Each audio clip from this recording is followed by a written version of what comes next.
Thank you for joining us. I'm Jennifer Anderson, the clerk for Casco Township. And I'm Vicki Hoff, the deputy clerk.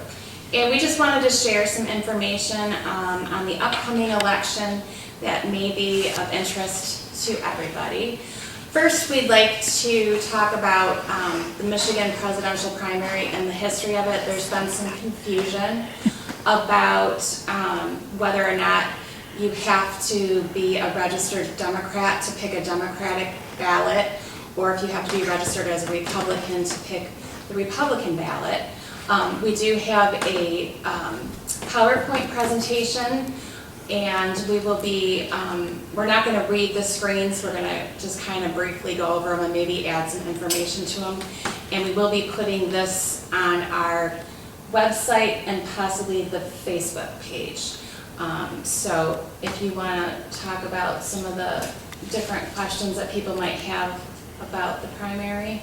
And the question about whether or not you have to be a Republican or a Democrat to actually pick those ballots is, the answer is no. Michigan's, it's always been a primary, has always been designated as a closed primary since the 1950s, so it's nothing new.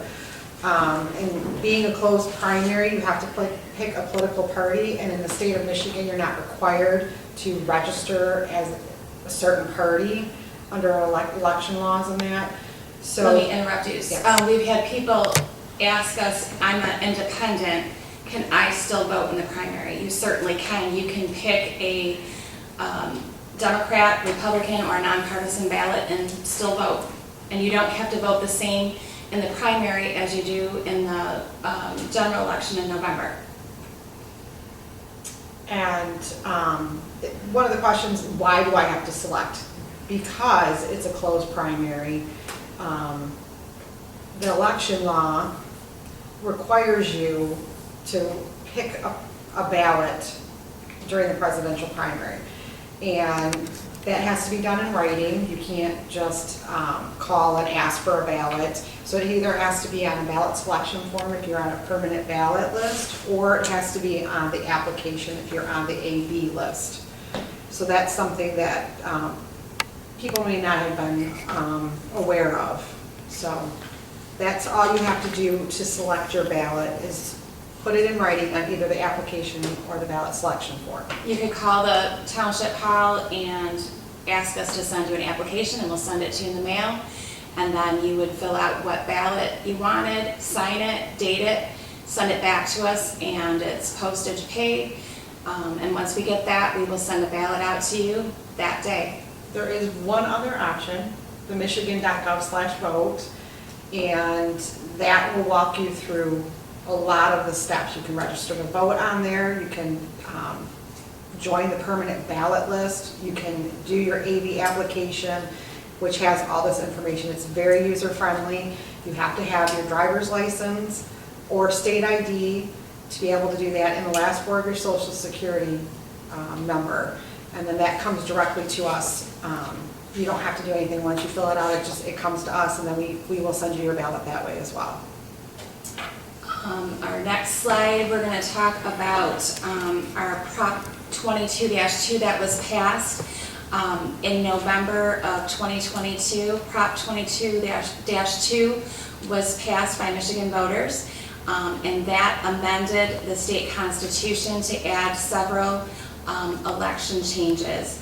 One of the things now is we have an early voting center. Let's see, where is that? You now have the right to vote in every statewide and federal election for 9 consecutive days. For this election in February, it will start February 17th, which is a Saturday, and it will go through February 25th, which is a Sunday. Every day it will be open from 8 a.m. to 4 p.m. and you can come in, show your ID, fill out an application to vote just like you would on election day, put your ballot in the machine, or you can come on election day if you'd like. Did you talk about your absentee ballot? Not yet, not yet.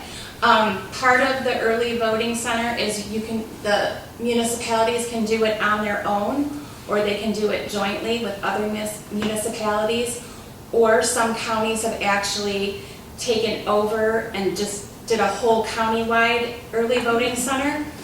St. Clair County has chosen not to do that. So Casco Township and Columbus Township have teamed up, and we are going to be doing a joint early voting center here at Casco Township Hall. It will help save the taxpayers money. It doesn't make sense for both of us as small communities to hold 9 days of early voting and incur all the costs, so we're splitting the cost. I think that's about it for the early voting. Just know too that one of the changes that came along with Prop 2 was if you do get an AV ballot and you decide you want to bring it in and actually put it through the tabulator, you now have the option to do that. You can do that on any of the early voting center days and also on election day. You can have it filled out and bring it in. You still have to fill out an application when you come in and let them know and have your ID, as you always do when you're voting. And then you will be allowed to put it, you'll get a secrecy sleeve, you'll put that in there, and you'll be able to put it through the tabulator. That is something new. Just so everyone is aware too, that it's 9 days of early voting, but the Monday before election day, there is no voting. There's no early voting center. That's, all you can do is turn in your AV ballots and that if you haven't done that at that point. You can come in to register to vote, that kind of stuff, but there won't be any voting on that day. So now we're going to move on to the permanent mail voter list. This was another change from Prop 22-2. We used to have an absentee application list that we would keep, so if you wanted an absentee application sent to you, you could put your name on the list, and before every election we'd send an application. Now they've changed it, and it's no longer an application, it's actually a permanent mail ballot list. So instead of an application, you will get a ballot sent to you before each election. You will no longer get an application, just a ballot. The only thing that will be sent to you is before the presidential primary every 4 years, you will get a ballot selection form like we talked about earlier. You have to pick your ballot for the presidential primary. So you will get some kind of ballot selection form sent to you. If you do not wish to be on a permanent ballot list and have a ballot sent to you, that's fine. But if you still want an absentee ballot sent to you, you will have to contact us to have it sent to you. So it's a little bit easier if you want to put your name on the permanent ballot list. We will no longer send out applications before every election or election period. Like this AV application that we sent out had 4 elections on there. Not that we're having 4 elections this year, but we have the possibility of having 4 elections. And the state mandated that we put 4 elections. So for Casco, you'll notice that there was a May 7th election date. We're not sure if we're going to have an election. If we do, it would be a school election. Right now, I'm thinking that there probably will not be an election on May 7th, but you never know. You never know. So, yeah. So after the 2024 election cycle, if you want to call it that, the system we use to generate those applications is no longer, through the state, is no longer going to sustain that system to send out those AV applications. So that if you're not on that perm ballot list, like Jennifer said, you would have to contact us to make sure you get a ballot. Because we would have no way, once the state quits doing that, we would have no way to know who was on that list anymore. And know that if you're on the perm ballot list, it follows you. Even if you move out of Casco Township, as long as you're in the state of Michigan, it will follow you wherever you go. You don't have to reapply to be on the permanent ballot list. The only way that to be taken off the permanent ballot list would be if you don't vote for 6 consecutive years, you put it in writing that you no longer want to be on there, and you can contact the clerk's office, but it still has to be in writing, or you can do it on the Social Security, or not Social Secretary portal, and request to be taken off of it. And it's any election you're eligible for. Just, there may be elections going on, like we had one last November, but it was just for Anchor Bay. Anchor Bay. So just know that, just because, you know, there's an election going on, you may or may not get a ballot. Right. All right, I'm gonna move on to the next screen. So it's absent voting improvements. All right, so Michigan voters have been able to request an absentee ballot for any reason since 2018. But Prop 2 has a couple new requirements that the state has to do. Brand new for this election and all the upcoming elections, the state is going to provide prepaid postage for any return postage on any ballots, applications. Permanent ballot selection forms. Yes, and if you have, if we have an issue with your signature, we'll contact you, and anything that you would send back to us, we would make sure that there was postage on that you didn't have to pay for it. What else? There is Enhanced tracking. You could always track your AV ballot, where it is in the process. You go on again to michigan.gov/vote. You can track your ballot, where it is, whether or not we received it yet. So they've enhanced some of that stuff on, along with your status of your application, all that stuff. Any notifications you can sign up for through that system. And I mean, if it's been a while, like if you sent your absentee application and you haven't gotten a ballot and, you know, it's been a couple weeks and everybody's talking about they got their ballots, call us or check it online to see, maybe it got lost in the mail. There's been, lately the mail has been a little bit of trouble. So it's always good to just double check it. One of the other things that is improved is the state provided ballot drop boxes. And we have a drive-up one, and we also have one up on the building. The drive-up one is convenient. You can just pull up to it, drop your ballot in. You don't have to worry about getting out, walking in the snow or the rain. And we do check those every day, and they're available 24/7. There is cameras on there, so we can monitor them for anything. You already talked about how you can put the absentee in the tabulator. All right. One of the other changes is military and overseas ballots.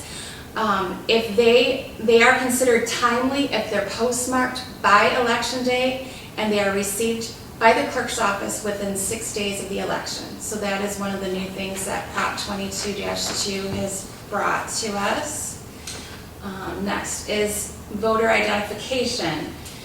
You've always had to show your ID, but they have added that you can also use additional educational institution IDs and local governments, I believe, Indian tribes, you can use that. And then as long for your educational, if you have like a college ID, you can show it on your phone, the digital, but it has to be on your school's app. So you can't like do a screenshot and then show the screenshot. It actually has to be on the school app.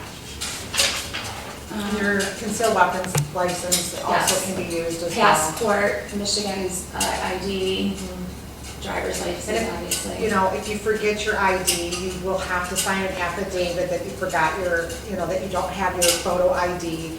That's always been something you've had to do if you didn't have it. So that's not new, they're just expanding what you can use as your ID. I know there was some other concerns that we didn't talk about the early voting. If you come in to vote, early voting, those results are not counted until the end of election day. So it's not, we are not tabulating and counting those votes every day. Those get, the tabulators get shut down every day, they get secured, and none of those votes will be counted until election night after 8 p.m. It's actually against the law for us to do that, so. I'm trying to think if there was other questions that people have been calling about. I know the big one was about whether or not you had to be registered as a certain party. That was a huge one. And with Prop 2, it's brought a lot of concerns. I know we've answered some of those questions in the past about, do we have to do an early voting center? And that answer to that is yes, constitutionally, we have to. We don't have a choice when it comes to presidential, it's the federal elections, we have to do them. So for 2024, we're going to have early voting for the presidential primary in February. We will have it for August and for November elections.